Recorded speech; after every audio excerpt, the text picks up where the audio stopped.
بسم الله الرحمن الرحيم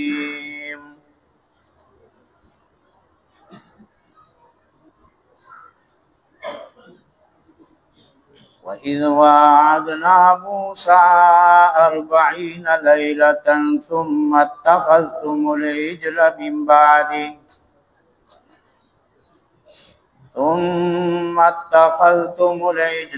بعده وأنتم ظالمون. د سورة البقرة 51 نمبر آیات و بنی اسرائیل باندې دا الله پاک چې کوم انعاماتو تفصیل سره داغي بیان کړي.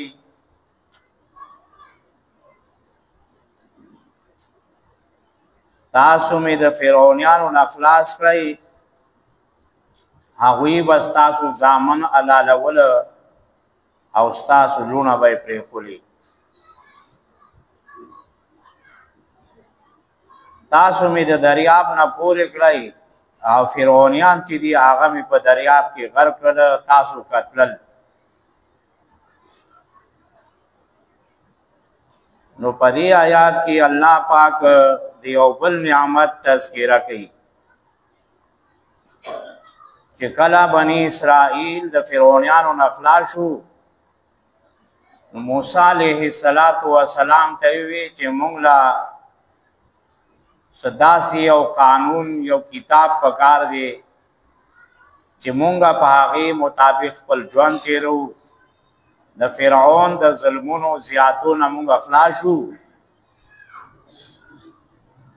نو حضرت موسی علیه السلام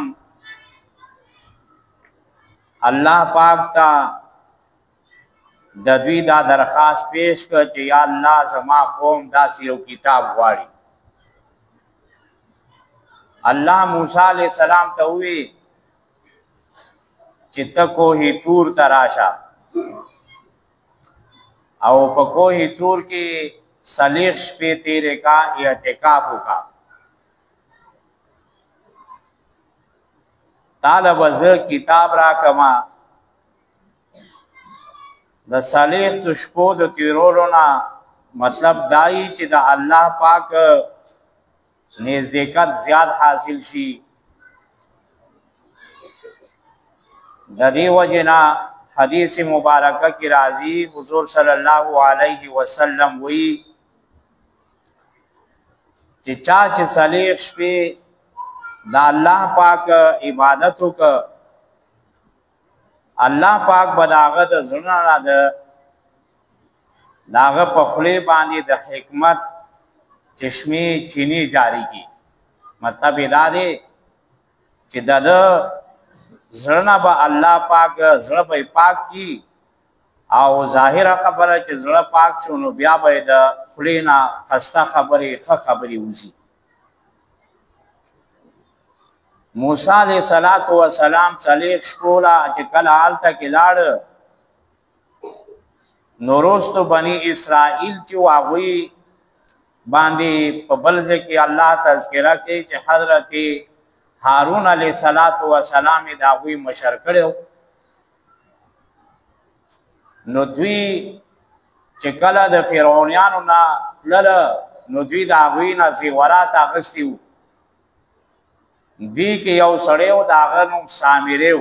هغه دا زیورات واغستل او د دې نه د سخي او شکل جوړ کړ او هغه به आवाज کو. بل ځکه الله پاک په قران کې تذکرہ کوي عجلن جسد له خوار، आवाजونه به کول. نو دوی چې تاسو بنی اسرائیل عجیب خلق یې، الله خدا دې او موسی علیہ السلام دې پرې خو اولاد کو هی تور تا. نو دا خلق دوه ډلې شو، یو ډله چې وا هغه د دې سخي عبادت شروع کړ چې دا زموږ خدای دی، او بل ډله چې هغه د هارون علیه السلام سره وا هغوی دا وی چې الله پاک چې دی هغه څه نشي کېدی دا ستاسو غلطي ده داسې مه کوئ کله چې موسی علیه السلام هلته 40 شپې تېرې کړې او الله پاک ورته تورات ورکړ او موسی علیه السلام راغی نو چې دوی وکتل نو موسی علیه السلام ډېر خفه شو دا هغې تذکره الله پاک کوي وَإِذْ وَعَدْنَا مُوسَىٰ کله چې مونږه وعده واخیسته د موسی علیه السلام نه 40 لیلتن د 40 شپو چې ته 40 شپې په کوه طور باندې تېرې کا ثم اتخذتم العجل بیا تاسو نیسته خدای من بعده پس د تلو د موسی علیه السلام نه وانتم ظالمون تاسو ظالمان وای لیکن الله پاک وی ثم عفونا عنکم بیا می پتا سو منی دا انعام وکړه چې تاسو می معاف کړئ من بعد ذالک پس دینا تاسو می معاف کړئ پس دینا یعنی دوی توبه وکړه دا توبې تذکرہ رستو کیږي چې ست طریقې سره دوی توبه وکړه الله پاک وی چې ما معاف کړئ لعلکم تشکرون شاید چې تاسو د الله پاک شکر ادا کړئ وَإِذَا آتَيْنَا کله چې ورکړو موسی کتاب موسی علیہ السلام ته کتاب موسی علیہ السلام ته چې کوم کتاب الله پاک ورکړو هغه تورات او تورات لفظ چې دا د عبرانی ژبې د دې مطلب د قانون په دې کې قانون وو طریقې وې پکې موسی علیہ السلام لا الله کتاب ورک تورات والفرقان او فرقان ولورک فرقان معجزه حضرت موسی علیہ السلام لا الله پاک 9 معجزه ورکړي وي معجزه دې ته ویل کېږي چې د پیغمبر په لاس باندې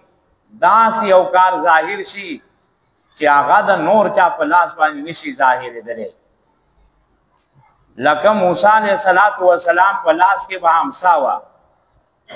الله پاک ورته وی چې د همسا پس مکو ورزو نو د بچو ورزو نو داغې نه باج د ها جوړه شول او بیا به چې کله داغې په خله کې لاس واچو اوچاته به کړنو هغه بیا همسا دا معجزه نو داسې معجزې الله پاک موسی علیہ السلام له 9 معجزې ورکړي وي وَإِذَا آتَيْنَا کله چې ورکړو موسی کتاب موسی علیہ السلام ته کتاب والفرقان او فرق کوونکی یعنی معجزه لعلکم تهتدون شاید چې تاسو هدایت بیا مومئ دا معجزې وګورئ چې ګوره دا خو د پیغمبر په لاس باندې ظاهرېدی شي نو دا پیغمبر دی نو د هغه خبره ومنئ په هغه باندې ایمان راوړئ وَإِذْ قَالَ مُوسَىٰ کله چې وی موسی علیہ السلام لقومه خپل قوم ته اوس د هغه توبې تذکره الله پاک کوي چې دوی توبه څنګه وویستله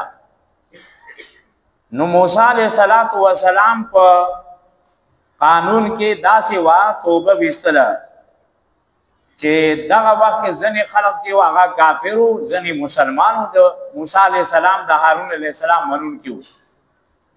نو حضرت هارون علیہ السلام چې کوم مرګري وو د هغه د ځان سره کړل